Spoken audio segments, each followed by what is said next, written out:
एक गांव के गरीब और खासी जीवन काव्य की कहानी, जिनमें की बेटी ने एक जनेर के बाद अपने बाप की आखिरी छोड़ी को पूरा किया और आज वही देश की चीफ चल और देसिया प्रशासन बन चुकी है। गांव का नाम था बारसानीपुर, गरीबों का गांव, टूटी छतों वाला गांव। और इसी गांव में रहता था रघुनाथ यादव, पेशों से बेलदारी करने वाला। सुबह 5 बजे खेत में चला जाता, दोपहर को मोरंग ढोता और रात को ईंट भट्टे पर काम करता। पर इन तीनों कामों के पीछे एक ही सपना था, अपनी बेटी गौरी को पढ़ा लिखाकर अफसर बनाना। गौरी बचपन से ही तेज थी, गांव के प्राइमरी स्कूल में हमेशा अव्वल आती, लेकिन हर महीने स्कूल जाने से पहले उसके कानों में बाप की एक ही बात गूंजती, बिटिया तू अफसर बनेगी। हम भले ईंट ढोते रहे, पर तुम्हार कलम ना रुकनी चाहिए। गांव के लोग हंसते, अरे रघुनाथ की लड़की और अफसर, देख नहीं रहा अपने फटे लुंगी में घूमता है। पर रघुनाथ मुस्कुराता और कहता, हम फटे लुंगी वाले हैं, पर बिटिया की किस्मत चमकदार होगी। गौरी जब 9वीं में पहुंची तो पढ़ाई का खर्चा बढ़ने लगा। किताबें महंगी, कोचिंग दूर और स्कूल में सुविधा न के बराबर। एक दिन गौरी स्कूल से लौट रही थी, तभी कुछ लड़कों ने छेड़खानी की। गांव वालों ने कहा, अब बंद करो इसकी पढ़ाई, ये सहन नहीं है। रघुनाथ ने उसी शाम पंचायत बुलवाई और गांव के सामने खड़े होकर कहा, अगर मेरी बेटी स्कूल नहीं जाएगी तो गांव की कोई लड़की नहीं जाएगी, और अगर गई तो सबसे पहले मेरी बेटी ही जाएगी। गांव वाले चुप हो गए। गौरी का हौसला दोगुना हो गया। अब वो सुबह 4 बजे उठती, खेत में बाप की मदद करती, फिर स्कूल जाती और रात में लालटेन की रोशनी में पढ़ती। 12वीं के बोर्ड एग्जाम से एक हफ्ता पहले रघुनाथ को दिल का दौरा पड़ा।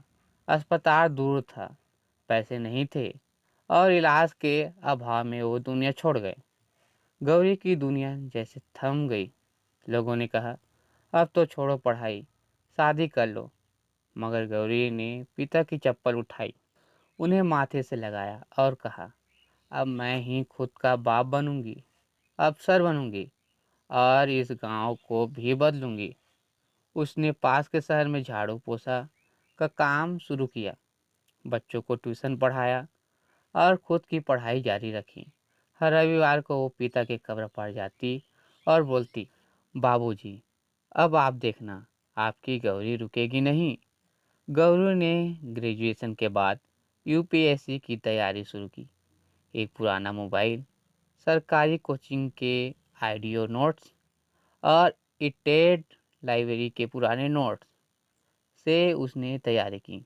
हर दिन 12-14 घंटे की पढ़ाई, बासी खाना, थका शरीर, लेकिन आंखों में बाबूजी का सपना।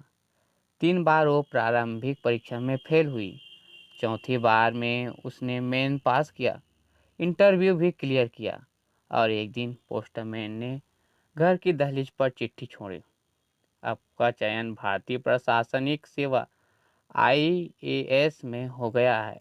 गांव में ढोल बजे, पर गौरी रो रही थी। उसने बाबूजी की पुरानी बनियान निकालकर सीने से लगाई और कहा, बाबूजी, आप जीत गए। गौरी अब उसी गांव की डीएम बनकर लौटी थी। लोग जिनके घरों में लालटेन बुझ जाती थी, अब बिजली की रोशनी जलती है।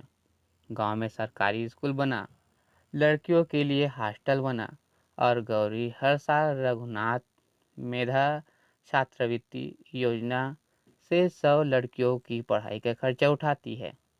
वो कहती है, अगर बाबूजी ने उस दिन मेरा साथ न दिया होता तो आज मैं सिर्फ किसी की पत्नी होती। आज मैं पूरे समाज की बेटी हूँ। गौरी की कहानी हर उस इंसान को समर्पित है जिसे समाज ने रोका, हालातों ने दबाया और जिसे अपनों ने छोड़ दिया। लेकिन अगर आपके साथ एक इंसान भी हो जो आप पर आंख मूंद कर भरोसा करे, तो आप पहाड़ भी तोड़ सकते हैं। गौरी के बाबूजी अब इस दुनिया में नहीं हैं, पर हर साल उनके जन्मदिन पर गौरी गांव में दीपोत्सव मनवाती है, जिसमें हर बेटी अपने बाबूजी के नाम का दीप जलाती है। क्योंकि जब बाप नहीं रहे, तब बेटी ने संघर्ष जीत कर दिखाया